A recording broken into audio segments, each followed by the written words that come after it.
présence en moi devienne palpable. Je veux une autre dimension de toi. Que ta présence en moi devienne réelle. Que ta présence en moi devienne palpable. Je veux une autre dimension de toi. Que ta présence en moi devienne réelle. Que ta présence en moi devienne palpable. Je veux une autre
merci aussi au peuple de Dieu, aux chantres qui nous ont déjà ouvert la porte du ciel avec les cantiques inspirés. Et nous vous saluons encore une fois au nom précieux de notre Seigneur Jésus-Christ. Nous nous retrouvons encore une fois pour notre célébration de ce culte de confinement. Et ceci est profitable pour nous aussi. Ça nous permet aussi de réfléchir, de méditer, de penser sur ce qu'était notre marche devant le Seigneur. Parce que nous sentons la peur, nous sentons l'angoisse, nous sentons les inquiétudes dans la vie de plusieurs peuples de Dieu. Mais nous devons quand même vous faire comprendre une chose. Il n'y a pas seulement que le malheur dans la vie, il y a aussi le bonheur. Et Dieu, il utilise tous les moyens nécessaires quand il veut pour appeler ou attirer son peuple de Dieu dans son royaume. Et comme la parole de Dieu dit, il n'y a point de hasard dans le Seigneur. Et nous croyons évidemment que tout ce qui arrive, tout ce qui se passe, se trouve toujours dans les plans de Dieu. Alors il est beaucoup plus important pour nous encore ce matin de venir auprès de vous pour vous exhorter, pour vous fortifier, pour vous rappeler ce que sont les promesses de Dieu pour cet âge. Ce que sont les promesses de Dieu ou la volonté de Dieu pour toi par rapport à ces moments que nous vivons, par rapport à ces tempêtes que nous traversons. Puisque ceci n'a jamais existé, alors ça veut dire si c'est venu, ça finira par partir. Alors vous devrez garder l'espoir dans le Seigneur. Et tout en sachant que le Seigneur est vivant. De la même manière que l'État veut nous protéger, il donne des instructions, il donne de moyens, de barrières, comme on les appelle, pour que nous soyons sécurisés. Sachez aussi qu'il y a aussi un chef au-delà de tout ce que peut représenter l'État. C'est-à-dire, lui aussi, il a ses conditions, il dispose aussi ses moyens, des barrières, afin que le peuple qui le prie, le peuple qui a confiance en lui, qui fait foi en lui, que ce peuple-là ne puisse pas se perdre. Ayez la foi. Tout est programmé dans les plans de Dieu. Tout est bien arrangé dans les plans de Dieu. Parce que Dieu ne fait rien au hasard. Je veux te dire à toi qui me suis ce matin, que sachant que quand nous étions encore des gamelles, quand nous étions encore des embryons, quand nous étions comme des chromosomes, avant que tu n'ailles dans les ventres de ta mère, les hommes de science nous apprennent qu'il y a plusieurs chromosomes, plus de 3000 chromosomes en fait, au-delà même, qui font la course pour aller féconder. Et c'est un seul chromosome qui doit féconder.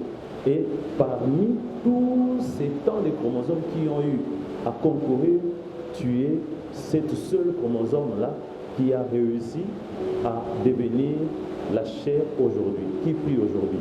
Déjà, Dieu t'a préparé depuis le ventre de ta mère pour que tu sois champion, pour que devant n'importe quel événement, devant n'importe quel concours de circonstances, que toi tu puisses sortir vainqueur.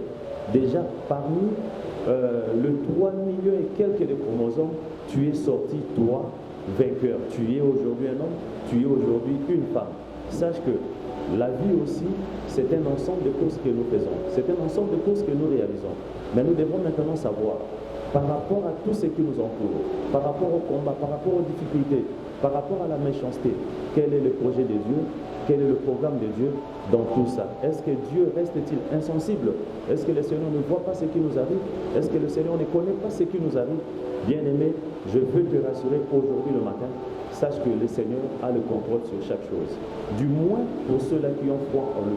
Le Seigneur, il est là, il est le secours qui ne manque jamais au jour de la détresse.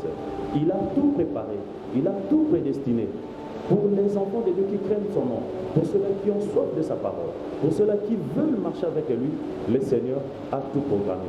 Nous allons lire la parole de Dieu dans le livre de Romains et nous allons comprendre la pensée de Dieu pour tous ceux-là qui le prient, pour tous ceux-là qui l'adorent. Mettons-nous debout pour faire la lecture de la parole de Dieu dans le livre de Romains, chapitre 8. Nous lisons dans le livre de Romains, chapitre 8, à partir du verset 28 jusqu'au verset 34. Nous le disons avant de l'écouter. Nous savons, je dirais, que toutes choses concourent au but de ceux qui agissent, de ceux qui sont appelés selon son dessein. Car ce qui va prendre d'avant, Il est aussi prédestiné à être semblable à notre partie. En fait, ce sont tous les premiers entre plusieurs frères. Et ce qu'il a prédestiné, il les a aussi appelés. Et ce qu'il a appelé, il les a aussi justifiés. Et ce qu'il a justifié, il les a aussi glorifiés. Que dirons donc à l'égard de Dieu? Si Dieu est pour nous, qui sera contre nous? Lui, il n'a point établi son propre fils, mais il a livré pour nous tous. Comment ne donnera-t-il pas aussi toutes choses avec lui? Qui accusera les ennemis de Dieu? C'est Dieu qui justifie. Qui les condamnera? Christ est mort.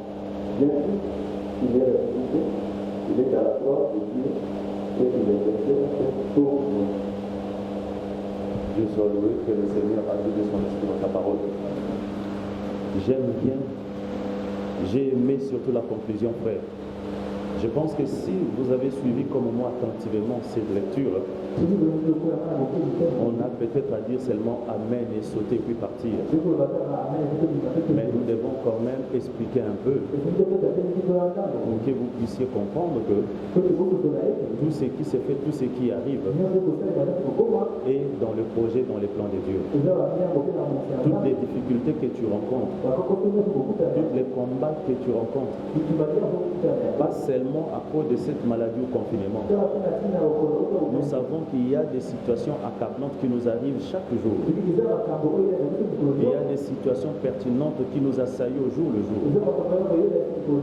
Mais regardez, Dieu dit ceci. Tous ceux-là qu'il a prédestinés, Dieu les a appelés. Je voudrais que nous puissions comprendre quelque chose. Lorsque nous parlons de la prédestination, ça veut dire que c'est une chose qui a été déjà préparée au préalable.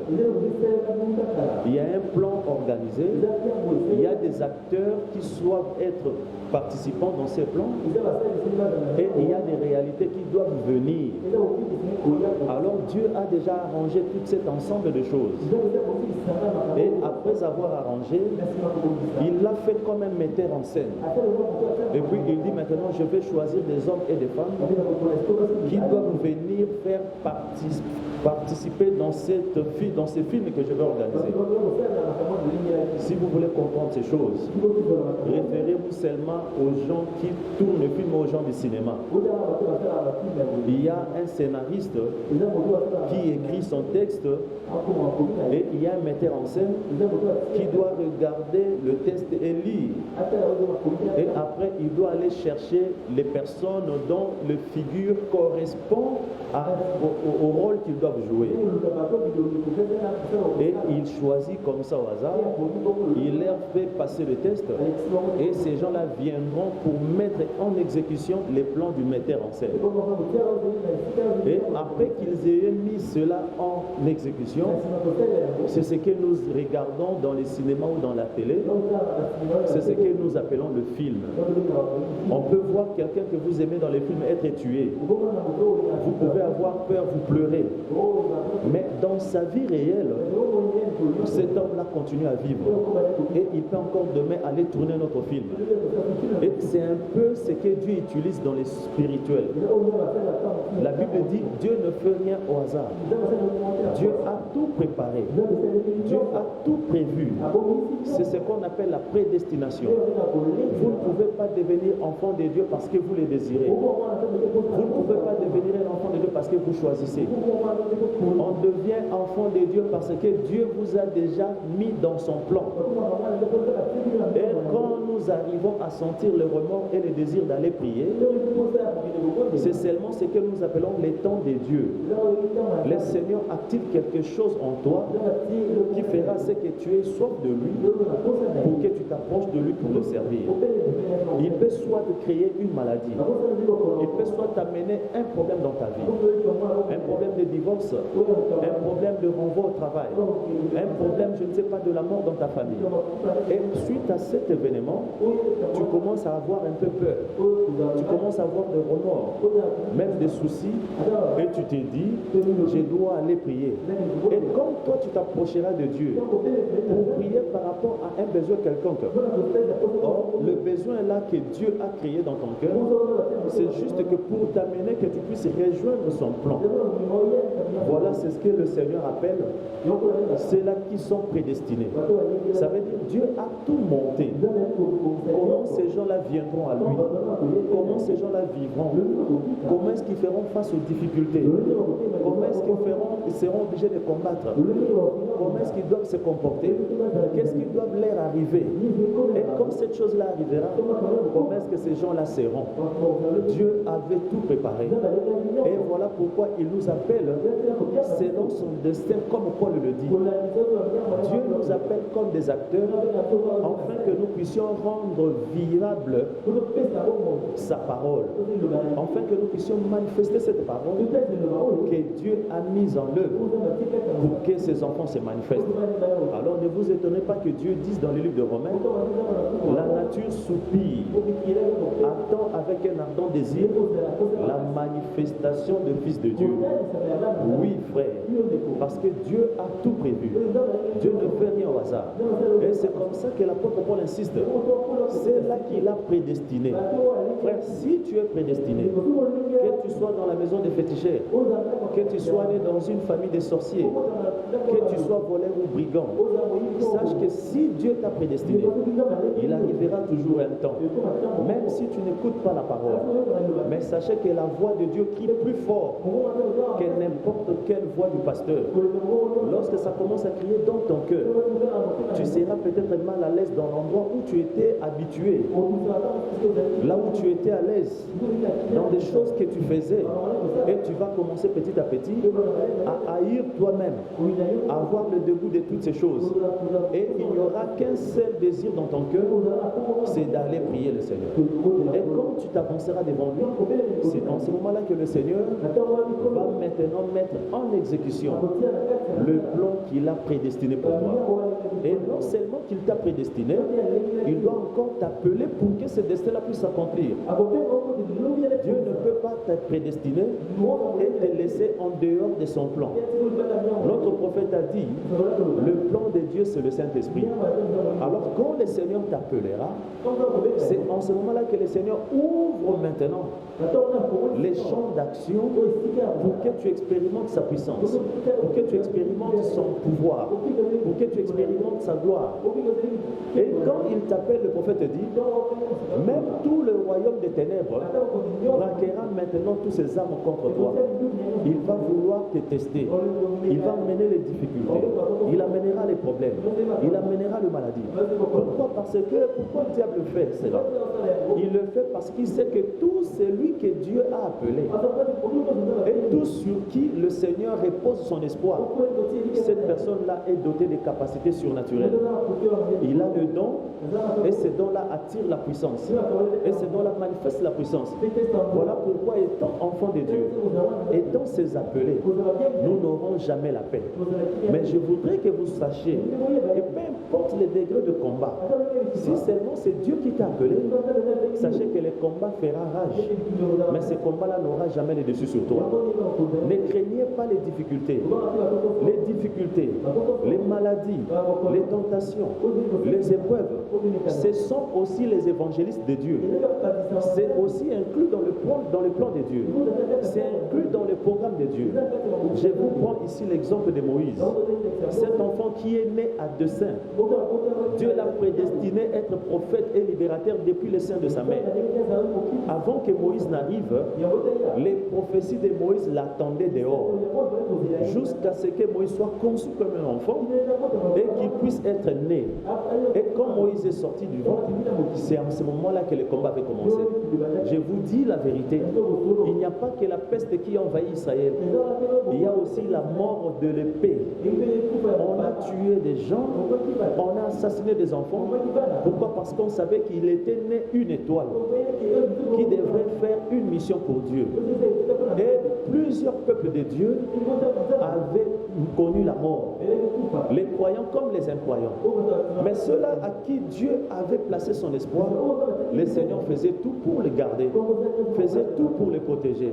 Et on a vu comment est-ce que Moïse était allé jeter, comme on était allé jeter Moïse dans la fleuve, bien sûr par sa mère, disant qu'au moins, je préfère que cet enfant aille comme ça, qu'il aille peut-être mourir loin, je ne sais pas ce qui va se passer. Mais au lieu que je voie mon enfant être décapité comme les autres enfants. Regardez comment est-ce que Dieu exécute son plan. Après que plusieurs personnes aient versé du sang, mais cet enfant Moïse a été caché dans une corbeille. Et on a pris ces corbeilles, on est allé mettre dans le fleuve. Et là, il n'y avait que Moïse et la mort. S'il avait peut-être la chance de retrouver la vie, on allait louer Dieu. Plusieurs personnes pensent que le fleuve là était un fleuve tranquille. Mais le prophète nous dit que le fleuve là c'était un lac. Un lac où il y avait plein de crocodiles. Écoutez frère, lorsque Dieu veut manifester sa puissance, lorsque Dieu veut manifester sa gloire, puisqu'il est tout puissant, puisqu'il est le grand Jéhovah, alors il doit laisser aussi un grand malheur s'abattre sur vous. Pour que ce malheur-là soit à la dimension de sa puissance. Pour que ça soit à la dimension de son autorité. Dieu ne peut pas amener un malheur que toi tu peux résoudre seulement. Et en ce moment-là que toi tu le glorifies. Si tu appelles selon son destin, Dieu laisse des grands événements.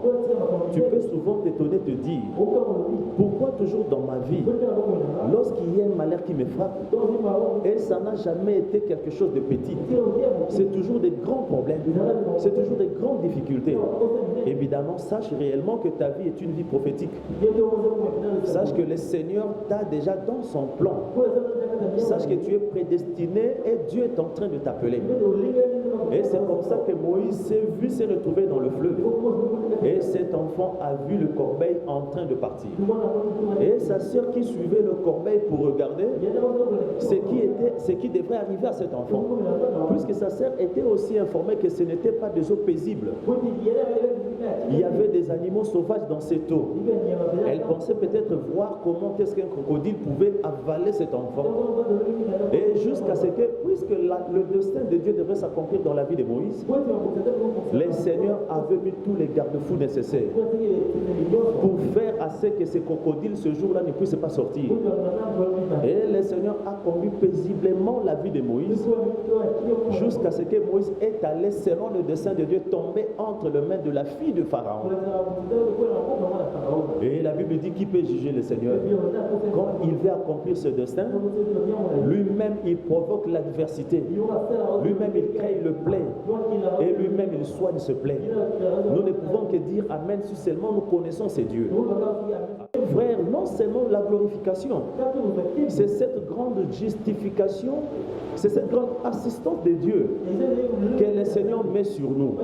Ça veut dire que tu peux traverser des difficultés énormes. Sachez que la gloire de Dieu va toujours être là.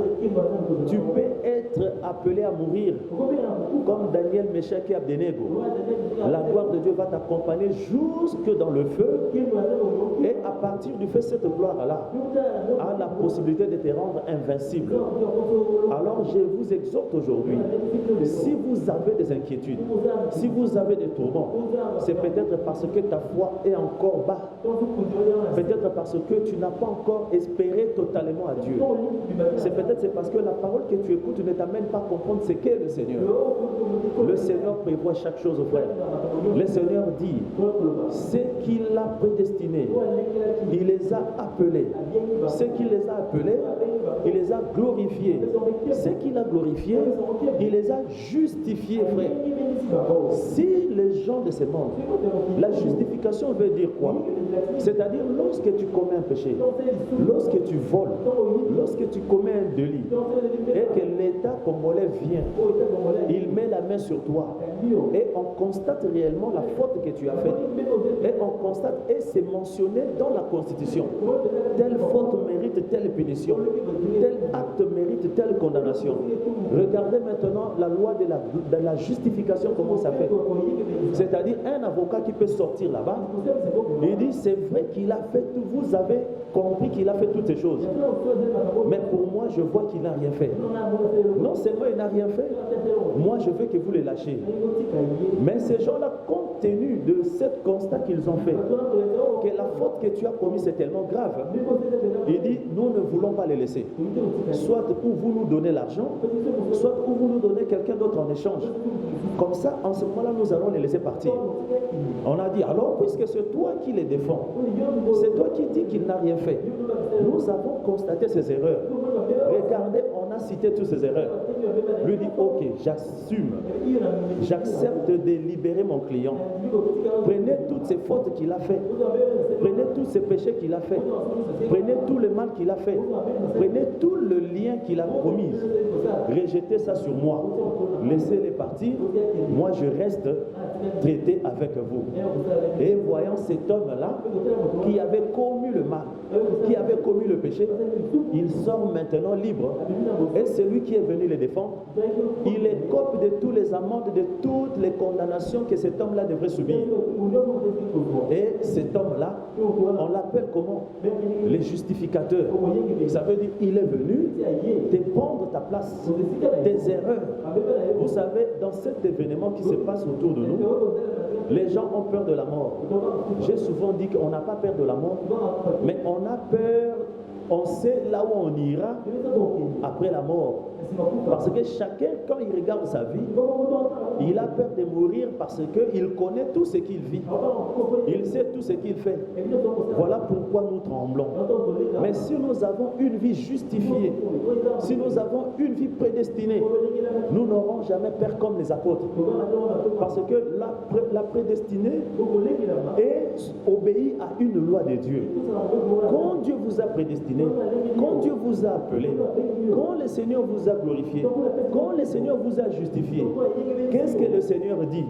Qu'est-ce qu'il poursuit dans tout ça? Nous pouvons lire dans les livres de Jérémie ce que le Seigneur poursuit lorsqu'il vous appelle, lorsqu'il vous prédestine à quelque chose, lorsqu'il vous appelle, lorsqu'il vous glorifie, lorsqu'il vous justifie. Vous devrez vous attendre à quoi? Écoutons la parole de Dieu dans le livre de Jérémie. Jérémie chapitre 9, verset 11. Car je connais les projets que j'ai formés sur vous, dit l'Éternel, projets de paix et non de malheur, afin de vous donner un avenir et de l'espérance. Gloire à Dieu. Voilà ce que Dieu attend. Lorsque le Seigneur prédestine son Église, lorsqu'il a prédestiné tous ses enfants, il ne laisse pas dans leur foule. Le Seigneur doit sonner une sorte de clairon ou de trompette pour commencer à les appeler. Les événements viendront, les difficultés, les combats, les maladies, tout viendra. Alors en ce moment-là, le Seigneur cherche un moyen de rassembler son peuple. Celui-là qui connaît un problème de divorce, celui-là qui connaît un problème des études, celui-là qui connaît un problème de mariage, celui-là qui connaît un problème de travail, celui-là qui connaît un problème de rejet. Et le Seigneur appelle chacun selon son destin. Et lorsque vous venez maintenant, le Seigneur commence l'œuvre de la justification, de la glorification. Il va vous glorifier. Et ensuite, vous glorifiez pourquoi? Parce que là où vous venez, vous meniez une vie médiocre, vous meniez une vie de péché, vous meniez une vie déprimée. Voilà pourquoi Dieu doit commencer par vous glorifier, vous montrer votre valeur et amener sa valeur en vous. Et lorsque vous allez connaître ce que Dieu veut de vous, alors c'est en ce moment-là il va vous justifier. C'est-à-dire rien ne peut vous condamner. Peu importe les difficultés qui peuvent venir, peu importe les fléaux qui peuvent tomber sur la terre, peu importe même si toute ta famille te rejette, la justification de Dieu, précédée par sa gloire, te donne une nouvelle image. Il forge ton esprit et là tu auras la force de David. Tu auras l'esprit de Josué, comme le prophète l'appelle, les vaillants guerriers. Et celui qui peut combattre et avoir la victoire, c'est seulement celui-là qui a un esprit d'un vaillant, l'esprit d'un guerrier. guerrier. Vous ne pouvez pas confesser seulement de la bouche. Et lorsque vous avez la peur dans votre cœur, vous n'arriverez nulle part. Sachez que le diable est en train de vous voler votre victoire. Le prophète parle de la plus grande bataille jamais livrée. Il dit, cette grande bataille là jamais livrée, ça ne se retrouve pas au niveau de la chair, mais ça se trouve au niveau de l'esprit. Le diable vient toujours nous combattre à l'esprit. Regardez ceci, il vous montre les faiblesses, il vous montre les erreurs. D'ailleurs, aujourd'hui, c'est ton malheur. Tu ne vivras pas. Et quand tu as un esprit faible, quand tu as un esprit vide, et le diable prendra possession de toi, et il va commencer à te dominer. Voilà pourquoi Dieu dit dans le livre de Jérémie, je vous ai appelé, je vous ai prédestiné pour un projet de bonheur et non un projet de malheur. Oh, bien-aimé, s'il est temps où chacun de nous doit revisiter sa vie, c'est ce temps que le Seigneur nous a donné. C'est un temps de méditation. Priez le Seigneur, lisez la parole. Dieu dit, je vous ai prédestiné pour la vie.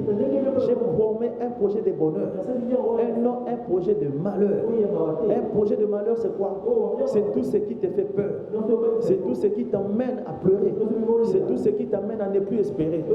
Mais sachez que si Dieu t'a appelé selon son dessein, s'il t'a prédestiné, sachez que tu verras les gens tomber et mourir. Toi, tu traverseras au milieu d'eux. Tu verras les gens manquer à manger. Mais toi, tu seras même nourri par un oiseau. Tu verras les gens manquer des habits. Mais toi, le seul habit que tu auras sur ton corps, ça grandira avec toi. Ça ne va pas se déchirer. Le Seigneur fera ce que sa gloire puisse te couvrir. Et c'est ça le bonheur d'être conduit par Dieu. C'est ça le bonheur d'être appelé par Dieu. C'est ça le bonheur de se retrouver dans les plans de Dieu. Frères et sœurs, lorsque le fléau s'abat sur la terre, cela ne veut pas dire que le Seigneur abandonne le sien. Au contraire, le Seigneur veut appeler le sien. Et ceux-là qui demeurent dans sa foi, le Seigneur veut le glorifier. Le Seigneur veut faire en sorte que chacun de nous puisse peut-être aller se retrouver dans la maison des pharaons, où chacun de nous puisse aller rencontrer son destin meilleur que Dieu a prévu. Le malheur qui a vu les enfants d'autres d'Israël être tués, ce malheur-là, cette difficulté-là, a conduit Moïse à aller devenir un potentiel pharaon. Lorsque le malheur arrive, le malheur n'arrive pas pour les mêmes objectifs chez tout le monde. La Bible dit, toute chose concourt au bien de ceux qui aiment Dieu.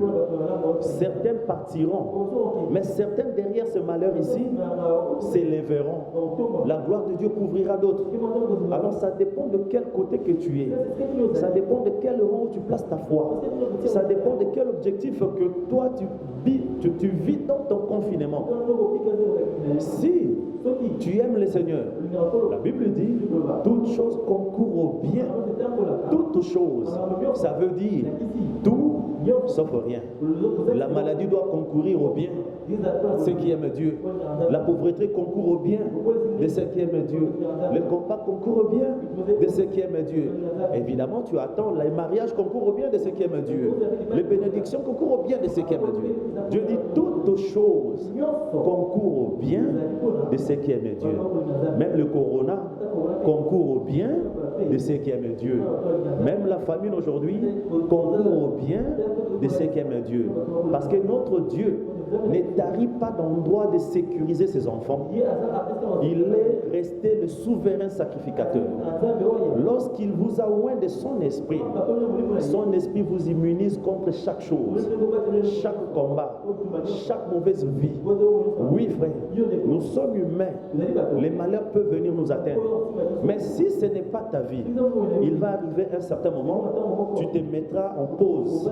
Tu commences à t'interroger. Ce que je fais, la vie que je mène, c'est vraiment la vie d'un enfant de Dieu. Et ça se conforme à la parole de Dieu. Et si vous ne sentez pas ces soucis en vous, sachez que Dieu n'est pas encore entré. Mais si Dieu est entré, lorsque le péché vous arrive, vous ne dormirez jamais en paix. vous ne vous réveillerez jamais en paix jusqu'à ce que vous arrangez la chose et vous verrez que vous aurez une paix, même une somme d'argent ne peut pas te donner. Oui, frère, quand le Seigneur t'appelle, qu'est-ce que le Seigneur poursuit? Nous avons dit ce qu'il a prédestiné, il les a appelés. Ce qu'il a appelé, il les a glorifiés. Ce qu'il a glorifié, il les a justifiés. Et en plus, à être semblable à son Fils. Frère, Jésus a vécu sur la terre. Pendant son temps, il y a eu l'épée qui a traversé la ville. L'épée n'avait pas touché cet enfant Jésus. Il y a eu les maladies qui ont touché la ville. Ces maladies n'ont jamais touché Jésus. Mais si nous devons être semblables à lui, sachez que nous sommes invincibles face à toutes les difficultés, tous les combats. Les difficultés que Dieu laisse nous parvenir, c'est pour nous fortifier. Mais je vais vous lire un dernier verset. Dans Ecclésiaste, qu'est-ce que c'est que Dieu prévoit pour ceux-là qu'il a appelés, a prédestinés? Il a appelé, il a glorifié, il les a justifiés. Et nous avons lu dans le livre de Romains que le Seigneur, il a préparé, et dans le livre de Jérémie, qu'il a un plan de bonheur et non de malheur. Alors qu'est-ce que Dieu ajoute encore dans le livre d'Ecclésiaste? Ecclésiaste chapitre 8, versets 12 à 13. Okay. Cependant, quoique les pécheurs fassent 100 fois le mal et qu'ils y persévèrent longtemps, je sais aussi que le bonheur est pour ceux qui craignent Dieu parce qu'ils ont de la crainte devant lui. Ah. Mais le bonheur n'est pas pour les méchants et il ne prolongera point ses jours, pas plus que l'ombre, parce qu'il n'a pas de la crainte devant Dieu. Voilà. Dieu dit ceci. Le bonheur n'est pas pour les méchants. Mais aujourd'hui, c'est tout le monde qui crie le bonheur, bonheur, bonheur. C'est tout le monde qui dit sécurité, sécurité, sécurité. Frère, il y a des gens qui mourront. Les autres mourront à cause du mal. Les autres mourront par dessein de Dieu. Mais les autres vivront parce que Dieu dit non seulement qu'il a un plan, mais il a un plan de bonheur pour ses enfants, pour ceux-là qui marchent dans sa crainte, pour ceux-là qui l'aiment. D'abord, je vais vous signifier aussi la plus grande crainte de Dieu. Premièrement, ce n'est pas l'objet de se sanctifier seulement. Ce n'est pas l'objet de fuir les péchés. La plus grande crainte de Dieu, c'est de recevoir la parole de l'heure. C'est de recevoir la parole du temps. C'est de recevoir le prophète, le messager, frère. Vous allez me dire qu'est-ce qu'il dit? Oh, mais la crainte de Dieu, c'est fuir l'impudicité, ce n'est pas boire, ce n'est pas fumer. Oh, merci beaucoup. Oui, ça fait partie des attributs. Mais je vais vous montrer un exemple. Lorsque Moïse a envoyé les espions pour aller espionner Canaan, ils n'ont pas rencontré les sacrificateurs. Ils n'ont pas rencontré les hommes purs qui craignaient Dieu. Mais ils ont rencontré Rahab la prostituée, cette femme qui avait une mauvaise vie. Mais lorsque cette femme a cru à ces hommes, lorsqu'il a accepté les messagers de l'heure, Rahab était sauvée, ainsi que toute sa famille. Est-ce que vous êtes d'accord avec moi? Oui. Parce que Rahab avait cru au messager de son temps et au message de l'heure. C'est ça d'abord le premier élément de la crainte de Dieu. Tu peux être dans une église qui n'est pas dans la foi de Dieu. Ça, ce n'est pas la crainte. Tu te sanctifies pour ta chair. Je peux te dire, Rahab est plus que toi. Sur la croix, Jésus a fait entrer un brigand, un voleur qui n'a jamais confessé, qui n'était jamais baptisé.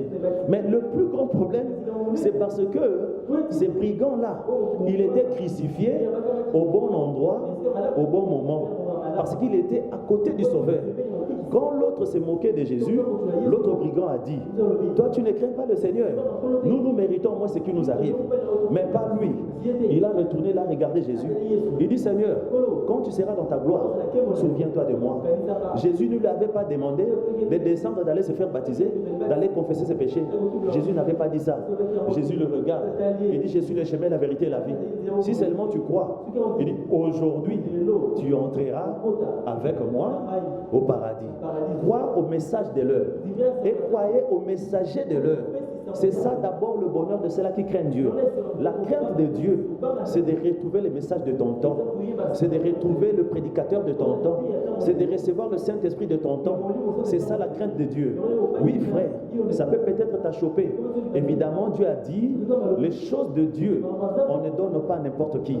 Et je viens pour te révéler. La crainte de Dieu à cette heure, c'est recevoir le message de ton âge. C'est de recevoir le prophète dès ton âge. Ainsi, tu verras que cette crainte-là, tu iras au ciel même comme Rab. Si tu ne pars pas comme Rab, tu iras comme les brigands qui étaient crucifiés à côté de Jésus. Mais regardez, même la femme au puits, que Jésus avait demandé de l'eau, il avait dit à Jésus, il n'y a pas de relation entre toi et moi.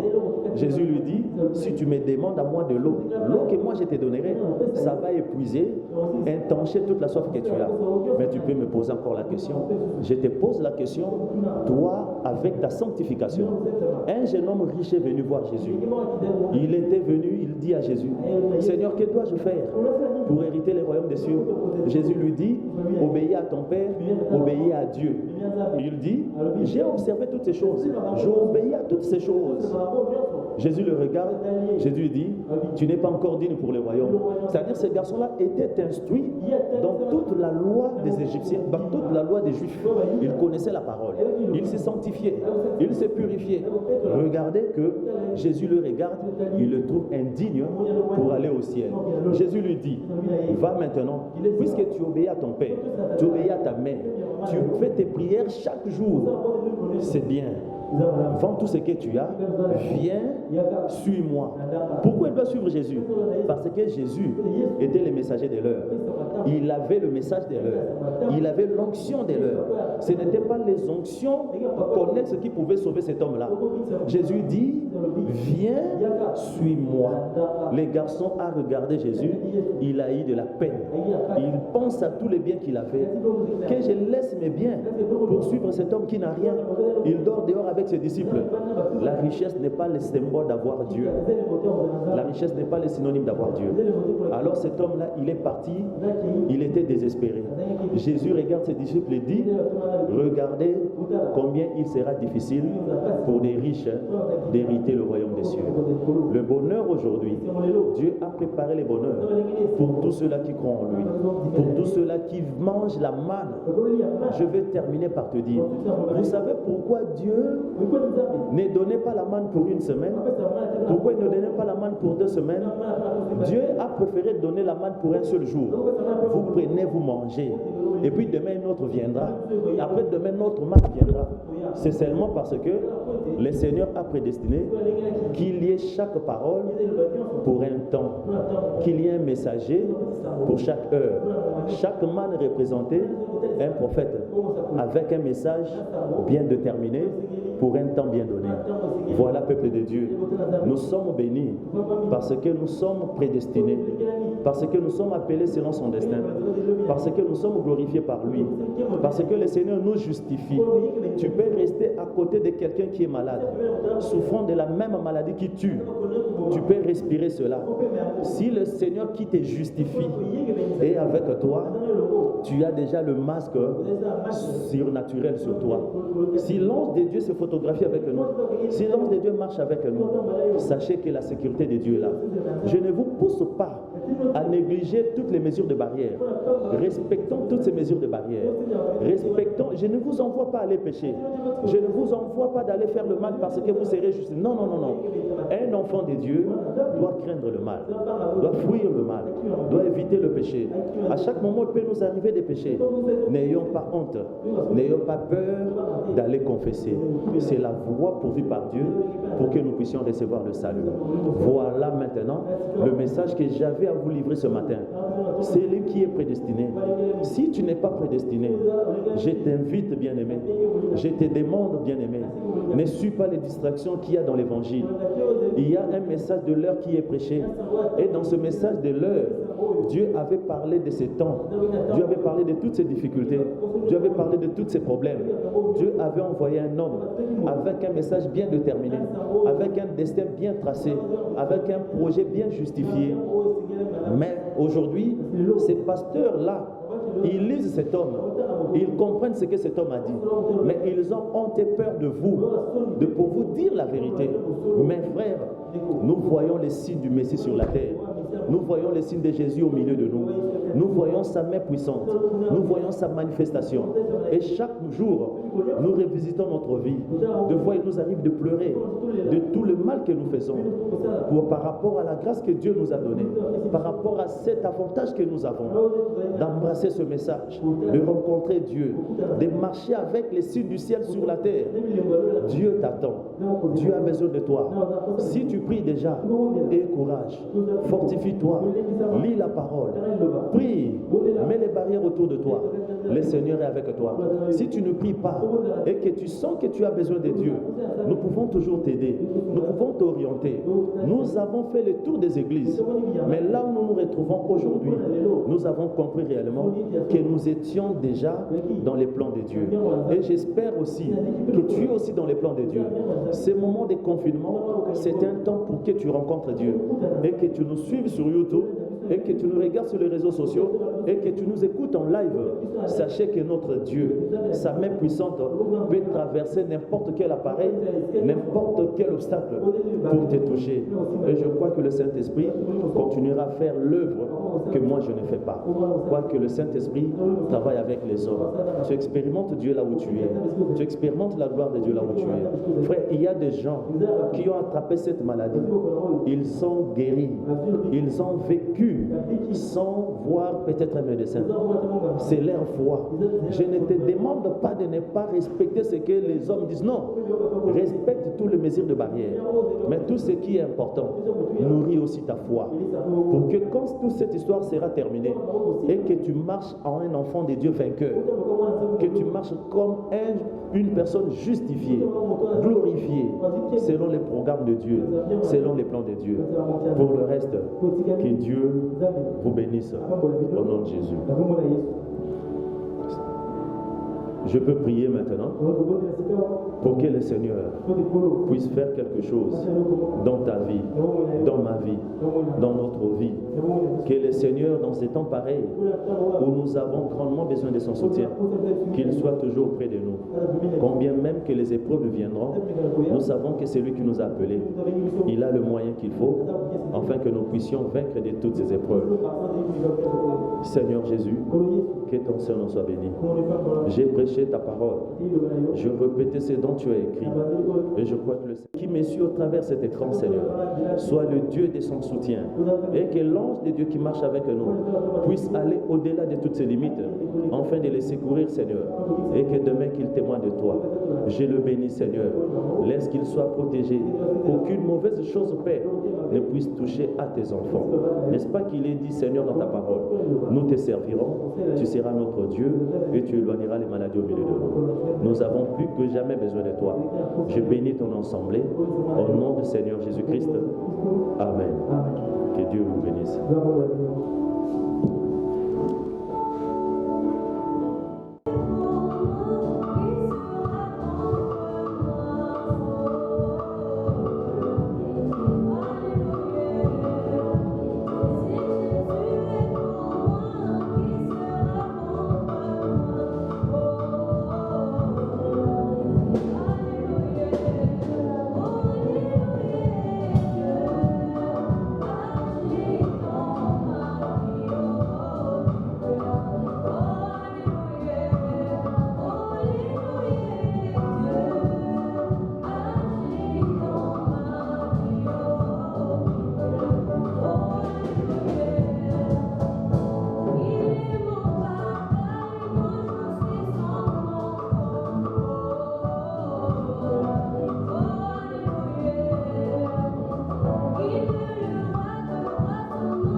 si vous pouvez vous abonner aussi massivement.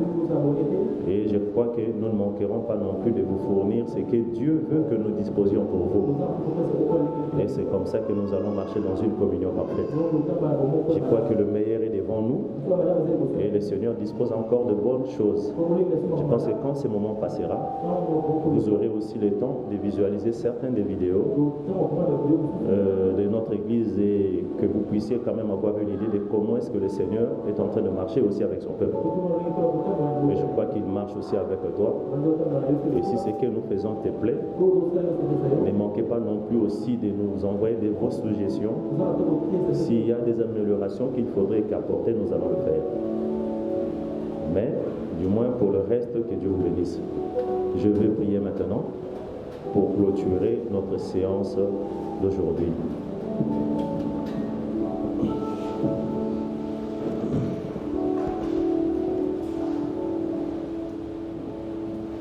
Seigneur Jésus, c'est toi l'alpha et oméga. C'est toi le début et la fin de chaque chose, Seigneur.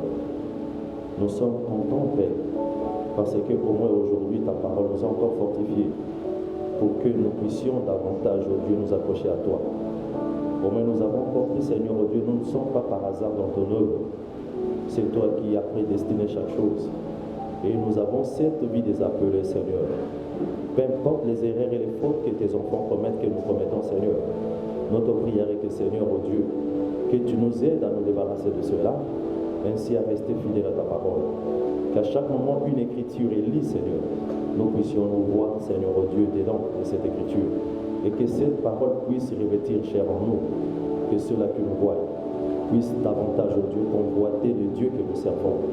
J'ai prié pour tes enfants, Seigneur, tous ceux-là qui ont suivi cette parole. Que tu fasses quelque chose dans leur vie, Seigneur, comme tu l'as toujours fait. Celui qui est malade, celui qui a besoin d'enfants, celui qui a les douleurs d'enfantement, celui qui a besoin du travail, celui qui a besoin de se sentir mieux, celui qui a n'importe quel problème, Père. Je sais que, oh Dieu, en toi, il n'y a pas de problème, mais en toi, il n'y a que des solutions, Seigneur. Laisse maintenant que le ciel s'ouvre et que chacun puisse recevoir maintenant sa solution au nom de Jésus. Je le bénis, Seigneur. Que ceux-là aussi qui veulent donner leur cœur à toi, Père, que tu sois humble, aimable comme tu l'as toujours été, en fait de les orienter, Seigneur, dans la foi, et qu'ils vivent la véritable parole, ainsi que la puissance merveilleuse de notre Dieu. Je bénis ton ensemble au nom de Jésus. Amen. Que Dieu vous bénisse.